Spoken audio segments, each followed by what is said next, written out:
En el mágico escenario del Parque de María Luisa en Sevilla, os invitamos a un viaje revelador a través de una entrevista conjunta entre dos asociaciones con un propósito claro y valiente. Asjubi 40, la voz de quienes abogan por la despenalización de las jubilaciones anticipadas tras largas carreras de cotización, y Adespis, la fuerza detrás de la comprensión y defensa de nuestra seguridad social. Esta entrevista se divide en varias partes, donde sabremos quiénes son Asjubi 40 y Adespis, los principios fundamentales de la seguridad social que defienden con pasión. Nos adentraremos en un terreno desconocido, reclamando los detalles de la tan esperada auditoría a la seguridad social. Y a su vez exploraremos el valioso patrimonio que posee este sistema tan vital. Únete a nosotros en esta travesía, donde descubriremos el compromiso inquebrantable de estas asociaciones, su lucha por la transparencia y equidad en nuestro sistema de seguridad social y su determinación para actuar ante organismos. Acompáñanos en esta inspiradora conversación donde conoceremos a Manuel Barrera, secretario de Asjubi 40, y a Pepe Gil de Adespis, experto en materia de seguridad social. Buenos días, estamos aquí en Sevilla, una mañana soleada en el Parque María Luisa y tenemos con nosotros a Manolo Barrera, secretario de Asjubi 40. En redes se suena mucho a Asjubi 40, pero ¿qué es Asjubi 40? Buenos días, Pepe. Asjubi 40 es una asociación que nació en el 2016 a raíz de que nacieron las plataformas en defensa de las pensiones públicas, ¿no? Nosotros como asociación nacimos en el 2016 y con un único objetivo. Nosotros nos diferenciamos de las plataformas de pensionistas, que las plataformas de pensionistas tienen una tabla reivindicativa con muchos puntos y nuestra asociación tiene un único punto, que es la eliminación de los coeficientes reductores cuando tenemos más de 40 años cotizados, ¿no? Hay un criterio que es básico para nosotros, ¿no? Nosotros exigimos la eliminación de los coeficientes reductores con 40 años cotizados, independientemente de que se acerque a la jubilación anticipada de forma voluntaria o involuntaria. Para nosotros el dato objetivo son los 40 años cotizados, ¿no? Es lo más importante.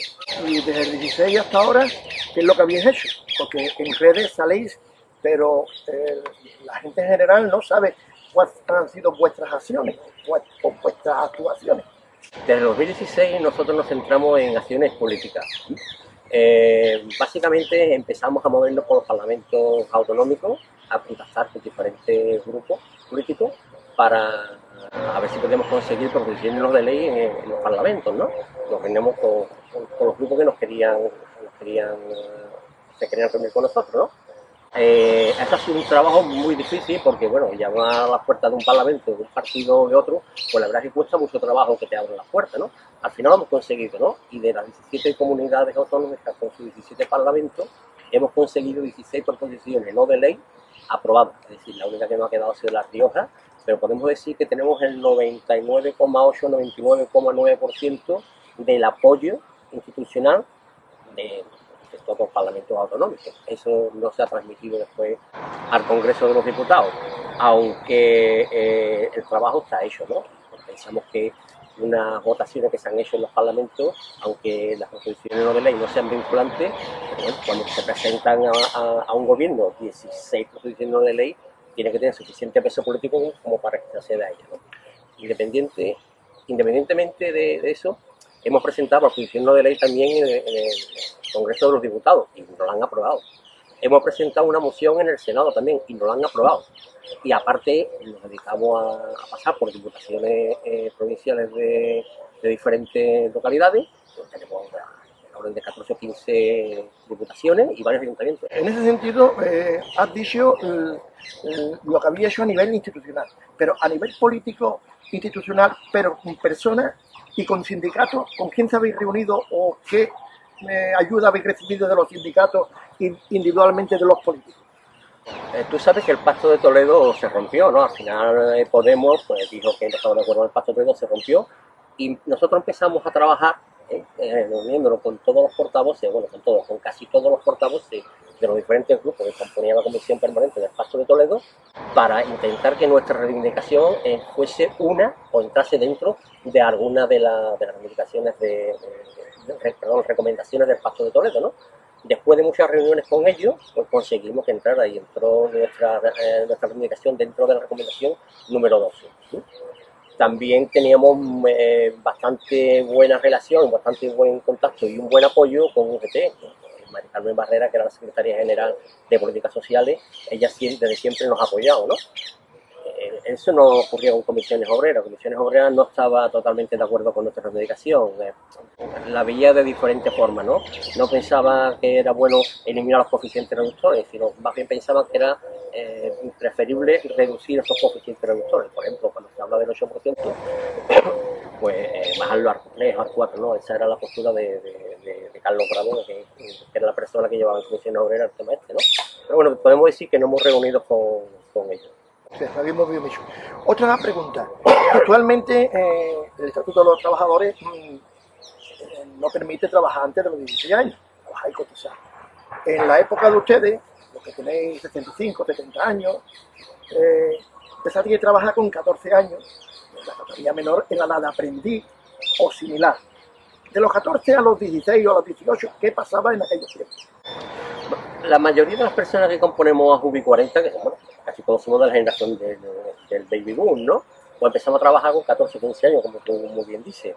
¿Qué ocurre? De que la situación económica por la que pasaban nuestras familias, la mayoría de nuestras familias, era una situación límite, ¿no? Había que llevar dinero a casa porque eran familias que no como ahora que pues, tienen un niño o un niño y medio o dos niños, ¿no?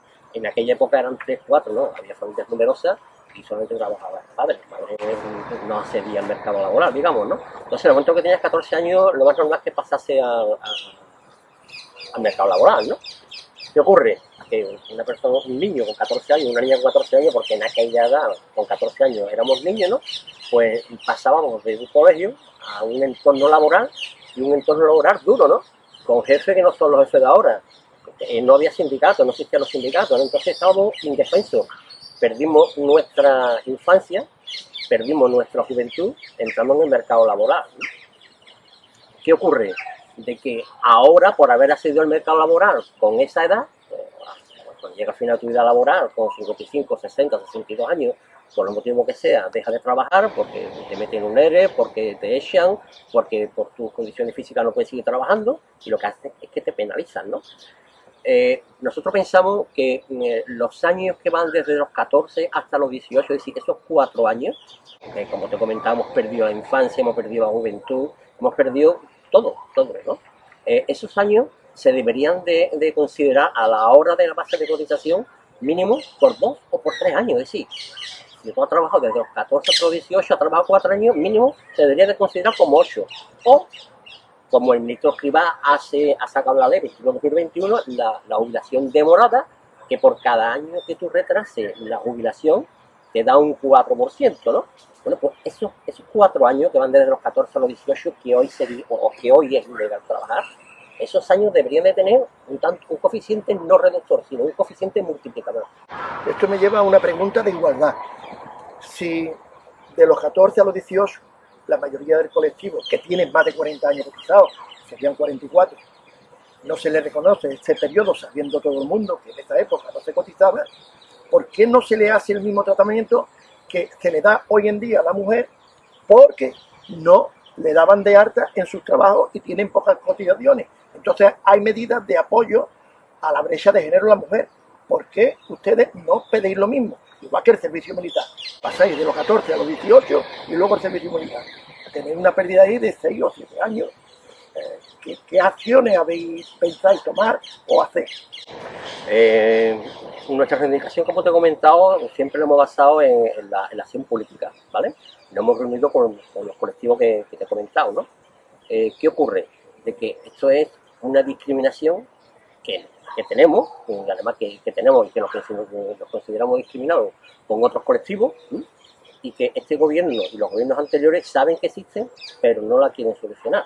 Esto es una injusticia, ¿eh? Y nos podríamos arriesgar incluso a decir de que tanto el gobierno del PP como del PSOE, quedándose en el poder como han estado, podríamos hablar de incluso de prevaricación, porque saben que es una injusticia y no la corrigen. Esto me lleva a una situación comparativa, porque a la policía local en España se le ha permitido jubilarse con 59 años sin coeficientes reductores. ¿Esto qué es? ¿Un lobby de presión o pánico político de los que están gobernando?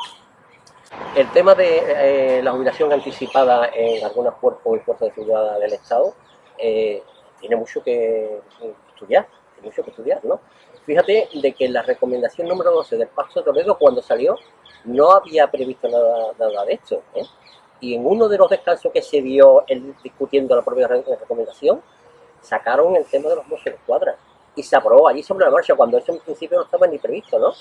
Mozos de escuadra para separarlo con la policía local, después vino la policía foral, vino la defensa, bueno, y actualmente están los sindicatos de Guardia Civil y de Policía Nacional reclamando que tengan el mismo comportamiento a la hora de la jubilación anticipada que con otro colectivo, es decir, a los 59 años, fuera, independientemente del puesto que tenga. Y comentarte, bueno, podemos entender que por motivo de peligrosidad, pues bueno, puede ser un colectivo afín a esta anticipada la jubilación.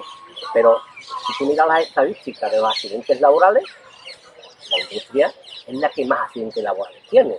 Es decir, donde está el cuerpo está el peligro. ¿Y quién marca la peligrosidad después de trabajo? Porque hay conductores de tráiler que hacen viajes a Europa con 60 o 62 años. Y la capacidad de reacción, la capacidad visual que tienen, están llevando un tráiler que es un arma, digamos, ¿no? ¿Quién marca la peligrosidad, no? Pensamos de que estamos discriminados. Manuel, yo he oído en redes a ustedes algunos comentar la cuota 100, lo que Macron ha hecho con las jubilaciones anticipadas. ¿Puedes explicar un poco qué es esto de la cuota 100 y lo que ha hecho Macron? Sí, Pepe, la cuota 100 la sacó el gobierno italiano. Y 100 era el valor que te daba de sumar 60 más 40, es decir, 60 años con 40 años cotizados. Si tú sumabas los 60 con los 40, te da la cuota 100 y podías acceder a la jubilación anticipada sin coeficientes reductores, ¿no? ¿Qué ocurre? Que las reformas laborales de Italia han ocurrido igual que las reformas laborales de España, que desde finales del siglo pasado, todas las reformas que se han ido haciendo ha sido para recortar las pensiones. Entonces, la cuota 100 se convirtió en la cuota 101, en la cuota 102 y actualmente está en la cuota 103. 60, 40, se eliminan los coeficientes reductores. Antes, a día de hoy, en la cuota 103, 60 más 43, se eliminan los coeficientes reductores. Es una tendencia en la mayoría de los países reconocer la jubilación anticipada con largas carreras de cotización. De hecho, las manifestaciones que ha habido en Francia de los pensionistas, una de las reivindicaciones era eliminar los coeficientes reductores en las largas carreras, ¿no? Y Macron al final ha tenido que acceder a eliminar los coeficientes en las largas carreras de cotización. Y es una tendencia que existe en Europa. Antes te preguntaba sobre las instituciones y las acciones políticas y militares. Pero en España hay una figura que es el defensor del pueblo. ¿Había acudido a él? Sí, claro. Nosotros ¿Lo has dicho? Nosotros no tenemos puerta a la que llamar, hemos llamado a todas las puertas. Al primer defensor del pueblo que llamamos fue a Andalucía. Presentamos nuestra queja, nos vieron de que la respuesta fue de que eso es un tema que se lleva a nivel nacional y que el defensor del pueblo autonómico de Andalucía no tiene competencia, ¿no? También posteriormente se hizo, al mes siguiente o 2 meses, se presentó en Castilla-La Mancha y se presentó paralelamente en el País Vasco. Allí no se llama Defensor del Pueblo, tiene otro nombre de institución, pero lo presentamos y la respuesta fue idéntica, totalmente copiada, ¿no? Bueno, al final acudimos al Defensor del Pueblo Estatal, ¿no? El Defensor del Pueblo Estatal, la respuesta fue digna de admiración, porque ¿sabe qué nos contestó? Que iba a hacer la consulta a la Secretaría General de la Seguridad Social, ¿no? Imagínate, la Secretaría General de la Seguridad Social le dice al Defensor del Pueblo, oye, que la ley es esta, ¿no? Si la ley dice que hay que aplicar este coeficiente bruto a esta persona que tiene tantos años cotizados y tiene tanta edad y se jubila 2 meses antes o 2 años antes, esa fue la respuesta, ¿no? Es decir, acudimos para que nos dé su versión, ¿no? Su opinión, y lo único que nos hace es que mete al zorro en el corral de las gallinas, digamos, ¿no? Pero es que hemos acudido 2 veces al Defensor del Pueblo Estatal. Una fue esa y otra recientemente. Yo leí un artículo de que Soledad Becerril, la segunda Defensor del Pueblo a nivel estatal, había argumentado satisfactoriamente la reivindicación de la policía y la Guardia Civil para eliminar los coeficientes reductores, no, para acceder a la jubilación anticipada sin penalizar con 59 años. Bueno, tomó, digamos, una actitud totalmente proactiva hacia ellos, ¿no? ¿Esto cómo puede ser? Porque el defensor del pueblo a un colectivo lo trata de una forma y a nosotros de otra. Bueno, volvimos a poner la segunda queja. La segunda queja, ¿sabe cuál es su estado? Archivada. No tenemos ni respuesta. Entonces, que os ha tomado por clases, y hay unas clases y otras clases. Ustedes sois la clase obrera o trabajadora y que tenéis diferentes tratamientos. Esto me lleva a una pregunta. La Unión Europea no tiene competencia en los países en materia de seguridad social, pero sí lo tiene en discriminación y actúa. De hecho, tenemos últimas varias sentencias donde ha obligado al Estado español a modificar la ley porque es discriminatoria. Una entre sexos, otra por tiempo de trabajo. ¿Usted no había acudido a la Unión Europea? Claro, ya te digo que nosotros llamamos a todas las puertas que tenemos que llamar. Cuando salió la ley 21-2021, que vimos que los coeficientes reductores se habían reducido mínimamente, aportando una miseria a un colectivo mínimo de los afectados, ¿no? Y en cambio se penalizaba aún más la jubilación anticipada, pues decidimos que ya políticamente en España no teníamos nada que hacer, ¿no? Ya teníamos pensado nosotros acudir a Europa, porque sabemos por dónde iban la línea de actuación del gobierno, ¿no? Entonces, bueno, le pusimos a buscar un bufete de abogados, encontramos un bufete de abogados en Barcelona, Navascusi, contactamos con ellos, le planteamos cuál era nuestra reivindicación, y es un bufete que tiene mucha experiencia en el Parlamento Europeo, ¿no? Entonces, a través de nuestras redes, que nuestras redes, pues, gracias a Dios, tienen muy buena difusión, pues conseguimos reunir a unas 2.000 personas que hemos presentado demanda ante el Parlamento, ante la Comisión de Peticiones del Parlamento Europeo. La queja oficial se presentó a finales de junio del 2021. El tiempo de respuesta del Parlamento Europeo ronda sobre el año, ¿no? Y durante todo este tiempo, como en la política española no podemos hacer nada más, aunque hemos ido acudiendo a manifestaciones, hemos intentado antes de las nuevas elecciones que ha habido reunirnos con partidos, con políticos para ver, bueno, que abre una nueva oportunidad, ¿no? Quien dice de que el nuevo gobierno no puede acceder a eliminar los coeficientes reductores, ¿no? Bueno, pues lo que hemos hecho es que durante ese tiempo hemos empezado a contactar con parlamentarios europarlamentarios para ver si nos pueden ayudar a echar una mano, ¿no? Hemos contactado con algunos, cuesta mucho trabajo, la verdad que pasa igual que aquí, ¿no? Que llamas a 10 puertas y de las 10 puertas te abren una, ¿no? Y ahí estamos trabajando en el Parlamento Europeo y la idea nuestra es intentar llegar al Tribunal de Justicia de la Unión Europea y que nuevamente, si es posible, la justicia europea le saque los colores al Estado español, igual que lo ha sacado en el tema de la jornada a tiempo parcial o el complemento de paternidad. Bueno, pues, este puede ser el tercero o cuarto caso, que es lo que nosotros vamos buscando. Por lo que me has dicho de esa ley, con la nueva regulación de las jubilaciones anticipadas, me da a mí la impresión que lo que ha hecho es intentar dividir colectivos y dividirlo por sectores. Quien tiene más años cotizados, quien tiene menos, darle un regalito a uno. Parece que la ley va en ese sentido. Discriminar, ¿no? Hombre, los políticos siempre intentan, cuando hay una asociación o organización que le está dando la lata, y además somos conscientes de que hemos movido piedras dentro del Congreso, pues tiende a dividir, evidentemente, ¿no? Pero piensa que el colectivo nuestro es un colectivo que está muy trabajado, está muy luchado, ¿no? Y somos gente que venimos de una clase obrera y que una clase reivindicativa. Bueno, nosotros no nos conformamos con visitas, nosotros vamos a por todo. Pues bueno, pues muchas gracias y a continuar la lucha, que el camino es largo. Venga, Gracias.